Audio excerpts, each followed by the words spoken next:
Skyrocketing gas prices, utter embarrassment overseas, and an ineffectual president who seems incapable of preventing any of this. Where have we heard this story before? 8 months into the Biden presidency, and it's already feeling like the late 1970s. All we need is some disco on the radio. We might start confusing Joe Biden with Jimmy Carter. Only maybe Jimmy Carter was better, actually, and smarter, more capable, as terrifying as that is. We'll take a look at the startling similarities between the 39th president and the 46th in tonight's Hold the Line.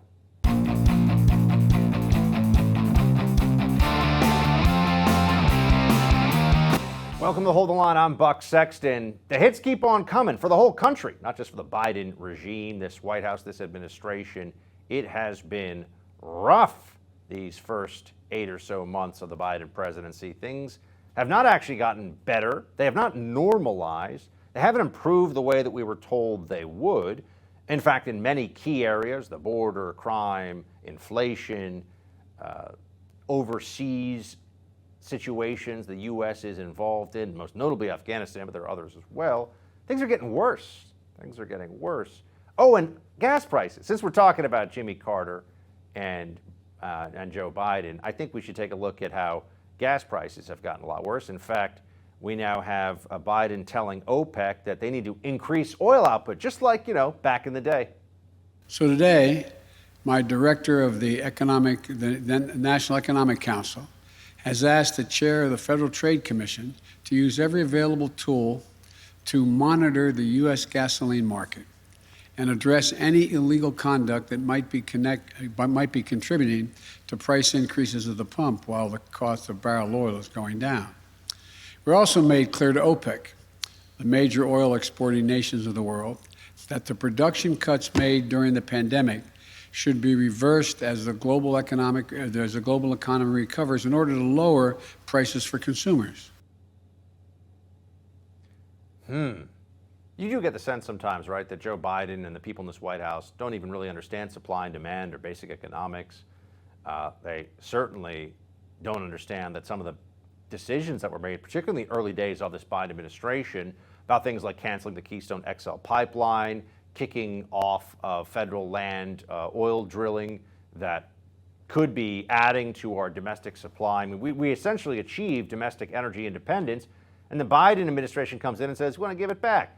So what do they do? Get rid of it, really. So what do they also do? They blame OPEC. Here's Jen Psaki telling everybody, it's OPEC's fault that the gas prices are high. They're being anti-competitive. The White House is pressing OPEC to produce more oil. Have you gotten a response from Saudi Arabia about that request? So this is not meant to be for immediate response necessarily. It's meant to be long-term engagement, consistent long-term engagement as we work to address not just anti-competitive behavior in the United States, but in the global marketplace as well, and also taking steps that we feel are prudent to keep gas prices down for the American public. So it's OPEC's fault all of a sudden. How many times did you hear Trump when first of all, gas prices weren't spiking under Trump, most importantly, but turning around and blaming OPEC for that situation? It seems a bit strange. It seems unlikely to be something that, well, if you really understood energy markets in this country and wanted Americans to have lower energy bills, and also just for the overall lubrication of the economy, which is what the energy sector does. It allows us to have a modern economy. You'd think that maybe this White House would back off of some of the ideological Green New Deal, climate change insanity that pushes bad decisions that push oil prices up. But no, instead they blame OPEC. By the way, OPEC says they see no need to meet the U.S. call for more supply. So they're actually not going to do it. But the OPEC distraction right now shouldn't take our attention away from the fact that Joe Biden, even back in March of 2020, was saying he was going to end some domestic oil drilling. Here's what he said. Number one, no more subsidies for fossil fuel industry, no more drilling on federal lands, no more drilling, including offshore, no ability for the oil industry to continue to drill, period. Ends. And he's tried to put much of that into effect. Well, it turns out when you limit U.S. supply, when you make U.S. suppliers think that they're going to have higher costs of operation, more regulation, all kinds of problems and challenges, you have a tighter oil market, prices go up, and with that, people feel the pain at the pump, which has certainly been the case in this Biden administration, right? Oh, but that's not the only place where, they blame OPEC. He's also finding ways to try to blame other people for other catastrophes, like the Afghanistan evacuation. Here's President Biden saying, oh yeah, he inherited this one from Trump. So, it's Trump's fault. When I came into office, I inherited a deal that President Trump negotiated with the Taliban. Under his agreement, U.S. forces would be out of Afghanistan by May 1, 2021, just a little over 3 months after I took office. U.S. forces had already drawn down during the Trump administration from roughly 15,500 American forces to 2,500 troops in country. And the Taliban was at its strongest militarily since 2001. First of all, can't he just say Taliban? The Taliban, Joe Biden, you're Arabic, you're Pashto, you're Dari. I'm sure not very strong, but anyway, the idea that he inherited this from Trump and therefore it's Trump's fault is absurd. Even some of the Biden administration's cheerleaders with their pom-poms out, high on that list would be Joe Scarborough, of course, conservative, no, Republican, formerly, whoever pays him the most to be on TV, that's what he is. But even he's out there saying, oh yeah, this is kind of a crappy administration so far. Here's Joe Scarborough. Let's talk about the mess right now that I think the Democrats are facing, and it's so early. We have a year and a half until the election, but if Democrats want to know what they're going to be facing, let's talk about it right now. Because if I were a Republican running, I would say Democrats can't protect us across the world, Democrats can't protect our street, and Democrats can't protect us at the border. All because that's true and obvious.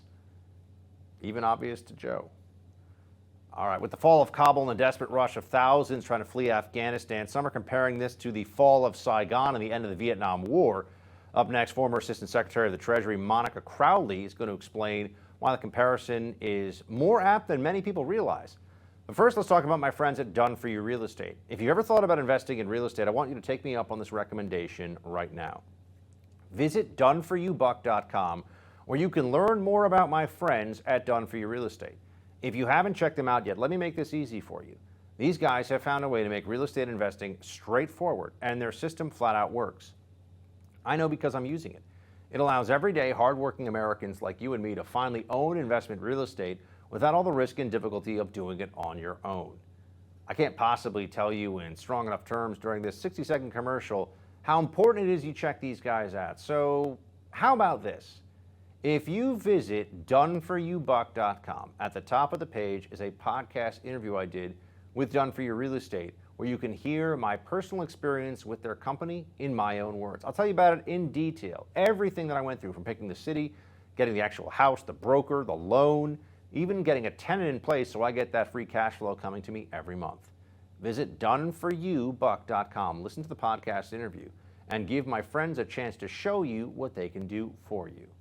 Monica Crowley joins us in just a moment.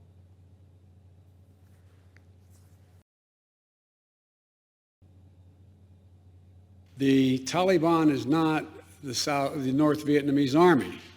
They're not remotely comparable in terms of capability.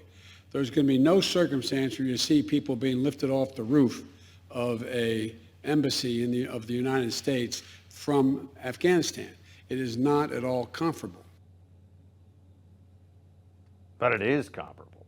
The fall of Kabul will likely be remembered as a very dark moment in American history, burned into our national consciousness as the fall of Saigon to the North Vietnamese Army was in 1975. It appears America, well, hasn't really learned everything that it needs to here. In a piece in The Spectator entitled Saigon and Kabul, What Would Nixon Say? Former Assistant Secretary of the Treasury Monica Crowley writes, quote, "There are obvious differences between Vietnam and Afghanistan, not least of which is the ideological nature of the enemies. But there are enough similarities between the catastrophic endings to both military engagements that historical analogies are appropriate. The fall of Saigon to the communists taught us, or should have, that how we exit matters as much as how we fight. Joining me now to talk about this is Monica Crowley.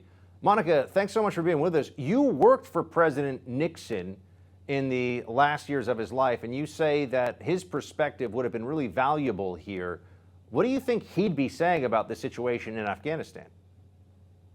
I think Nixon would be apoplectic at the images, the scenes that we're seeing come out of Kabul right now. After all, you go through experiences in life or as a nation in order to learn from them. And you're supposed to, if you're smart enough and wise enough, you're supposed to learn from the negative experiences even more than the positive ones. Nixon used to say all the time, why did we go through the crisis of Vietnam and the way it ended if we weren't going to learn anything from it as a nation?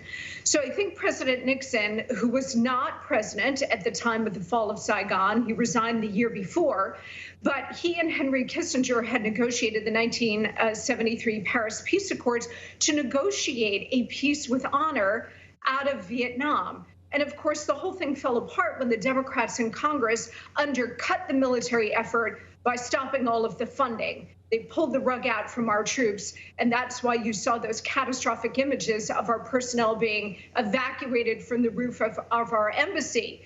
What you didn't want to see was history repeating itself all these years later, and yet here we are.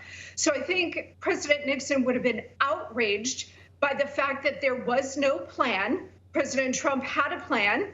Joe Biden, if he didn't like the plan, could have adopted a new plan. But instead, what President Biden did was just throw it all out the window, had no plan to evacuate American civilians, tens of thousands of whom are still in Afghanistan. Whatever happened to leaving no man behind? This is an outrage. It is a cataclysm. And like Vietnam, Buck, it is going to echo through decades to come. Now, Joe Biden hasn't been in office quite far back enough that he would have been doing, his work in the Senate during the Nixon era, at least if my math is correct here. He doesn't go quite that far back, actually, but pretty close. Actually, can I correct you? Can I correct you? Yes. He was actually Yes. in the Senate and voted to pull the funding from our war effort in Vietnam. So not only did he help to pull the rug out and deliver a catastrophic ending to the Vietnam War, but now all these years later, he's doing the exact same thing in Afghanistan. Well, thank you for correcting my math. Apparently he was, which is stunning. So when we're talking, Biden was voting for this, back in the mid-1970s? Correct. That's unbelievable. So he managed to mess up the end of Vietnam by his actions as an elected official in the Senate, and now he's managing to mess up the end of Afghanistan with this clear debacle that's playing out before us. When people talk about the Biden administration looking weak now, diminished on the world stage, you were a senior administration official in the Trump administration. I won't get in the juxtaposition right now. Maybe I'll ask you about that in a second. But when we look at what this means going forward, some people say, is this just rhetoric about foreign policy? Why should, put aside for a moment the Americans in harm's way, we're just talking here about America's reputation in the world standing. Why does it matter when that's diminished under administration like the Biden administration? Well, we've seen this repeatedly with weak presidents, whether it's Jimmy Carter or Barack Obama, and now with Joe Biden, that when they demonstrate weakness on the world stage, it is incredibly damaging to America's power, prestige, and credibility. Everybody knows that the United States is a hyperpower militarily, diplomatically, politically, culturally. But the most valuable thing when you are going into any kind of military intervention is moral leadership, moral vision. And so when you have a president who's just bugging out of town, whether it's in Vietnam, whether it's now in Afghanistan, it sends a signal to all of America's adversaries around the world that it's essentially open season, that they can behave however they want, and the retribution is going to be little to none. And what that does, weakness is a provocation. Weakness invites instability and conflict. And that's what we're going to see more of. We saw it in the immediate aftermath of Vietnam. We saw it when President Obama decided to do a whole range of things. Benghazi comes to mind, but hollowing out our military as well. Whenever you have a weak American president who is the symbol for the country, America's enemies know that they are likely to act against our interests with impunity. And so I fear for American citizens, both here and abroad. And I worry for our allies as well, because under this incredibly weak, decrepit president, Buck, we know that there is not going to be any kind of retaliatory action.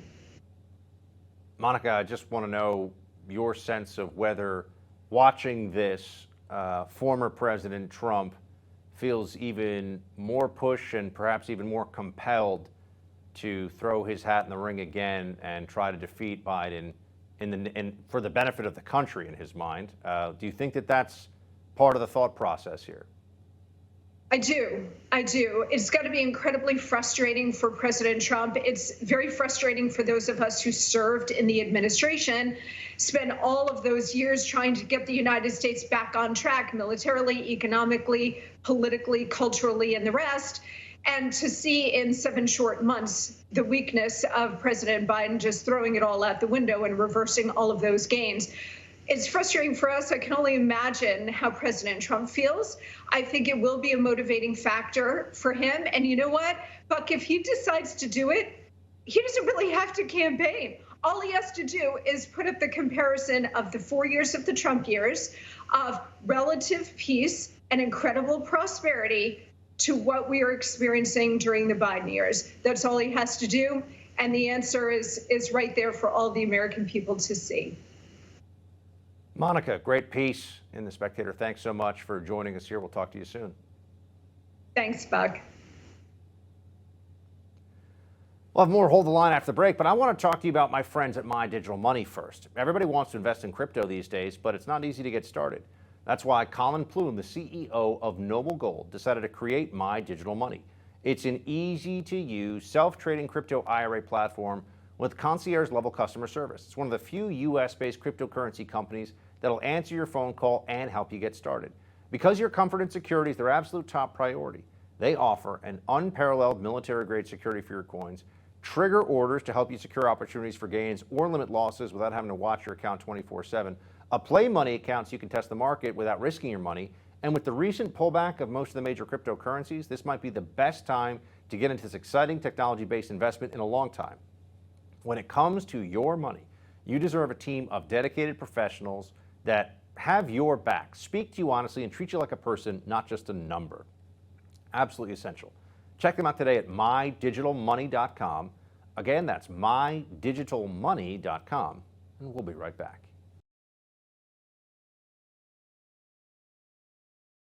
The U.S. Department of Homeland Security recently published an advisory on current terrorism threats. Among those mentioned were grievances over public health, safety measures, and government restrictions. What does it say about the current state of America? Well, that if you choose to speak out against the government, you could be listed as a potential threat. Here's what NBC's Homeland Security correspondent Pete Williams had to say about the ongoing national terrorism threat we currently face. A new terror alert has been issued by Homeland Security tonight. Pete Williams is here. Pete, what do we know about this? Well, DHS says this new terrorism advisory is not based on any actual threats or plots, but it says there's a rise in anti-government rhetoric. Some of it is opposition to COVID public health rules like mask and vaccine measures. Some calls for violent action are based on claims of election fraud or a belief that Donald Trump can be reinstated. And DHS says the coming 20th anniversary of the 9/11 attacks and religious holidays later this year could be catalysts for violence. The more this continues, my friends, the more we begin to see the mainstream media and the Biden administration hit the panic button because people with common sense are waking up. Here with me now is the host of the Matt Walsh podcast. Matt Walsh, good to see you, sir. Hey, thanks for having me. So you spoke out in Tennessee recently at a school board meeting. Just tell everybody, because there were some in favor of the school mask mandates and some opposed, obviously you among them. What did you say and what did you hear when you were at this front line of the school mask battle? Yeah, my point was just to try to inject a little bit of sanity and common sense and maybe some perspective into this debate over masks. And I found that I already knew there was a lot of that missing from the debate, but at the school board meeting, that became even more clear because there were a lot of pro-mask parents there, and the school board had already instated the mask mandate before this meeting. They had the week before they had met privately and decided they were going to do this, and then they had the meeting after that.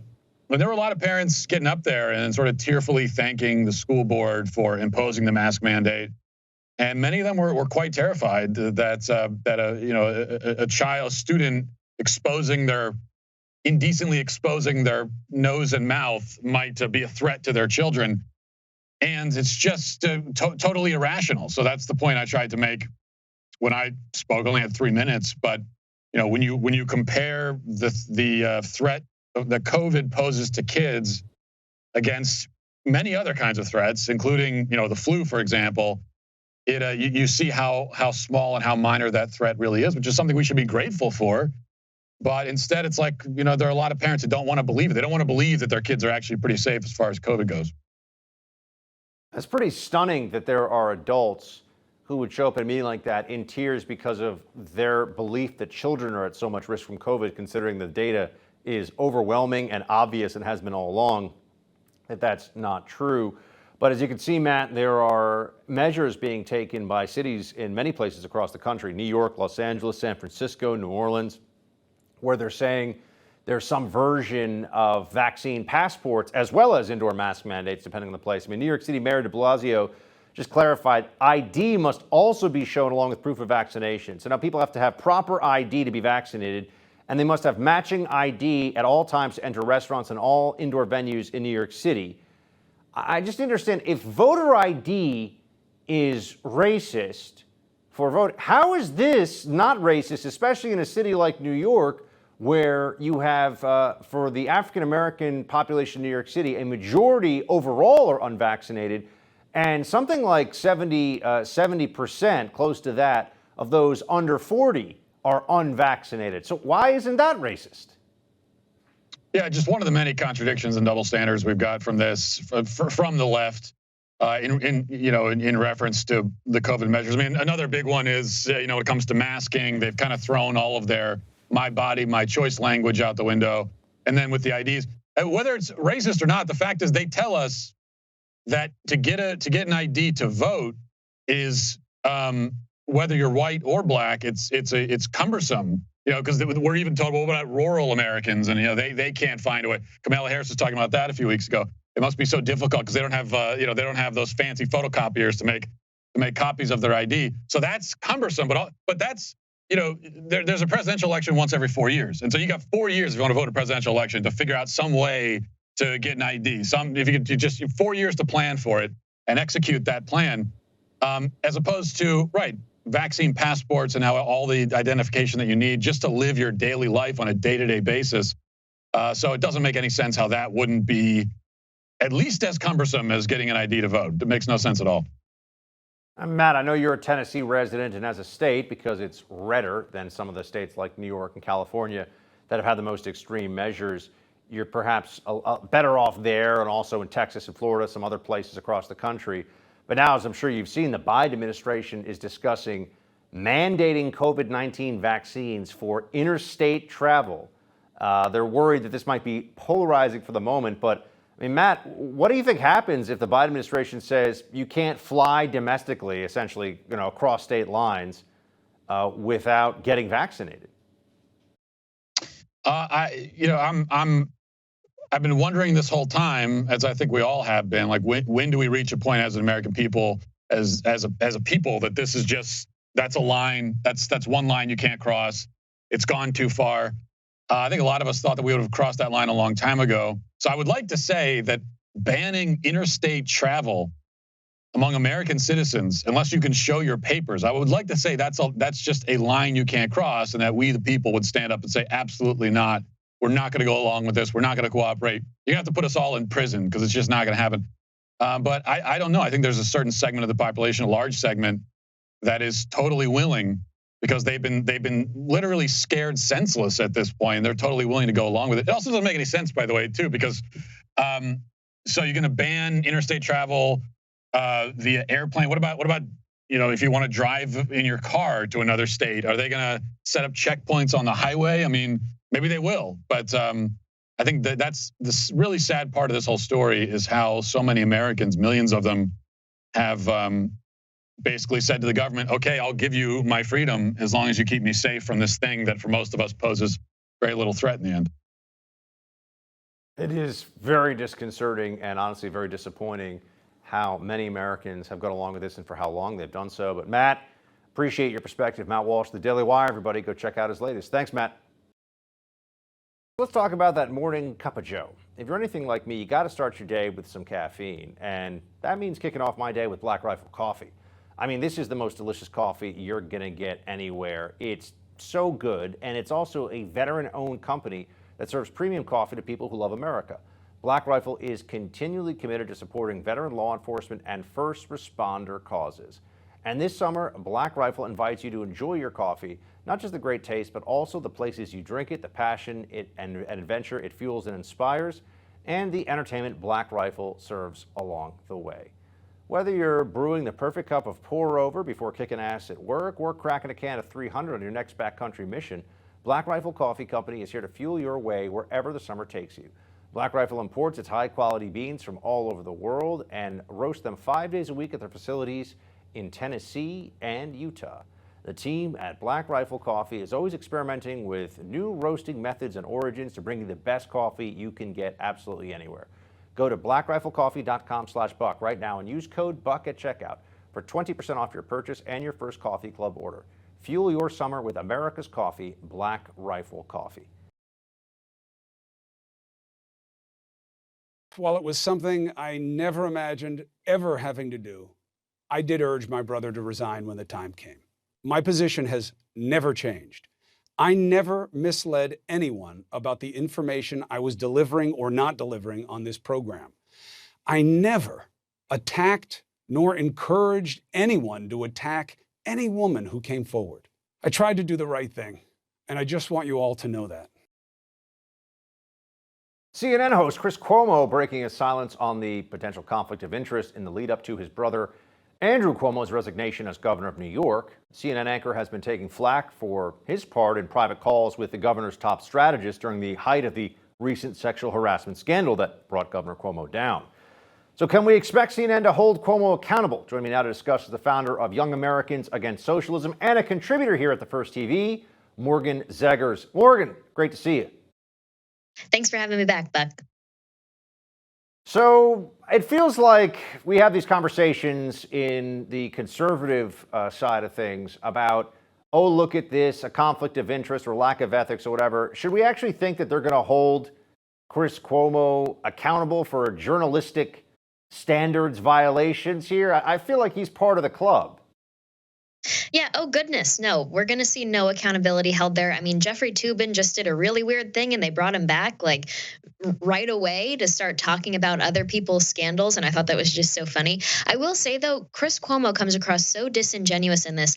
I was watching his original apology when it was first airing, and I was like, this sounds like when a boyfriend cheats on you and is telling you that he would never do something like that, and he's asking for your forgiveness. I just don't believe the guy.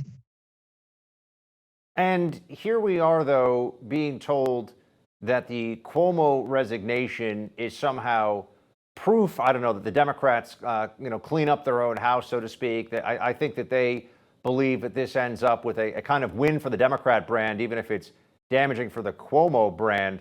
But do you foresee there to be any introspection from the media about the fact that this was the guy, Governor Cuomo, taking a break from Chris for a second here, that they held up as a hero of the pandemic, and even after all the allegations came out, they were willing to keep talking about him like he was possible presidential contender? Of course, Buck, I'm not going to fall for their lies, for their games anymore. Let's be honest here. Cuomo is saying that he is stepping down because there were sexual harassment and inappropriate behavior in the workplace allegations, when in reality, this has nothing to do with that situation at all. He is using this situation and the Me Too movement and these women that are thinking that they're seeking justice. He's using them to get out of a much worse situation that would happen if he was actually held accountable and investigated for the nursing home and COVID-19 authoritarian practices that he played out over the last 2 years. So he's using the women once again to get out of a worse problem. And I think it's an absolute shame. There's a lot of women right now thinking, oh, we just won something for the Me Too movement. No, you're being used. Yeah, it feels like the Democrat brand at a national level in terms of being the lockdowners, the Fauciites, the people that listen to the science. That is preserved in a sense here because former Governor Cuomo, or soon to be former Governor Cuomo, has resigned only because, at this stage at least, of what we know of the sexual harassment report that came out against him. It wasn't because of the nursing homes yet. And since there's no reckoning with that, it feels like there's no justice for the families of those who were put in undue harm because of the Cuomo executive order about nursing homes. Exactly. First of all, I don't mean to dismiss what happened to those women. I think it's great that they spoke up. And if you behave like that in the workplace, it should not be allowed. I've experienced it a lot myself, and I think it's really important for women to stand their ground on this. So good for them. The problem is that he's using this situation to get out of being held accountable for a much worse situation. The fact that thousands of people died because our governor, I'm from New York State, I'm from upstate New York actually, he ordered COVID positive patients into nursing homes and then directed his administrative staff to start hiding that information. So they hid numbers from the population. It's very serious what he did, Buck, and he's trying to get out of it. Back to the brothers Cuomo situation here for a moment, and the reality was that as that was happening, what you just talked about, Chris Cuomo was having a kind of comedy variety hour with the governor of New York, his brother, on CNN air while the pandemic was raging and people were dying in unprecedented numbers, including and in particular in those New York State nursing homes. Seems to raise, Morgan, the reality here of our political and media elites, which is that we shouldn't expect them to be able to, that the journos will fairly cover politicians who they're in many ways either friends with or related to and have this unbelievably cozy relationship. So is that something that we just have to keep in mind going forward? Should we just assume that Democrat politicians aren't going to be covered in any way with fairness by the Democrat-aligned media? Because it seems pretty obvious. Yeah, Buck, we are way past that understanding. It should be known by now. And what I'm worried about is people are so indoctrinated by this propaganda, not just fake news, propaganda that we get from the mainstream media and the left-wing media, that they can't understand they're being lied to anymore. So the best thing we can do, I do know of a study from Michigan State University that said hearing things from a peer and not from an authority is actually a very effective way to reach people with an opposing viewpoint. And so I hope that encourages Americans out there to use that peer rationale, peer-to-peer communication to try and reach the other people in their lives that may be being lied to and are actually falling for it. But at the end of the day, I think what we're suffering from is we are being led by idiots. We are being led by people who are power hungry. And most importantly, Buck, they have no morals whatsoever. They are morally weak people, weak character. And I'm not talking about, going to the gym and can they lift a lot. These people have no substance on the inside of their minds, and it's leading to serious problems, whether it's Biden with his failure at the border, with his failure in Afghanistan, or Cuomo sending COVID positive patients into homes where our most at-risk population is, the elderly. So this is ridiculous. And I'm really frustrated because when we talk about people leaving New York State, California, for states like Texas, states like Florida, we always say it's probably because they're sick of paying taxes, they're sick of the regulations, they're sick of the corruption. Well, we need to also start thinking about what are we doing when we decide to live in a blue state, not just, okay, we'll pay the higher taxes, but instead we're saying if a pandemic hits, if a crisis happens, I'm saying I want Governor Cuomo or Governor Gavin Newsom to be my leader through this crisis. Absolutely not. I hope people will look at these situations and say, okay, I need to change how I look at choosing my leadership for me and my family and our family's future. Morgan, Always good to have you. Thanks so much for being with us. Thanks, Buck. Coming up, one member of the squad who's a vocal advocate for extending the eviction moratorium and canceling rent raked in up to $15,000 in rental payments on an investment property last year. Oh yeah, quick hits, that's coming up. Speaking of real estate, have you ever thought about investing in real estate? Take me up on this recommendation. Visit doneforyoubuck.com where you can learn more about my friends at Done For You Real Estate. If you haven't checked them out yet, let me make this easy for you. These guys have found a way to make real estate investing straightforward, and their system works. I know because I'm using it successfully. It allows everyday, hardworking Americans to own investment real estate without all the risk and difficulty of doing it on your own. I can't tell you in strong enough terms during this 60-second commercial how important it is you check these guys out. So how about this? If you visit doneforyoubuck.com, at the top of the page is a podcast interview I did with Done For You Real Estate, where you can hear my personal experience with their company in my own words. I'll tell you about it in detail, from picking the city to the house, getting the broker, the loan, even a tenant in place, so I get that free cash flow coming to me every month, and the mortgage is getting paid down. Visit doneforyoubuck.com, listen to the podcast interview, and give my friends a chance to show you what they can do for you. Quick hits up next. Stay with us.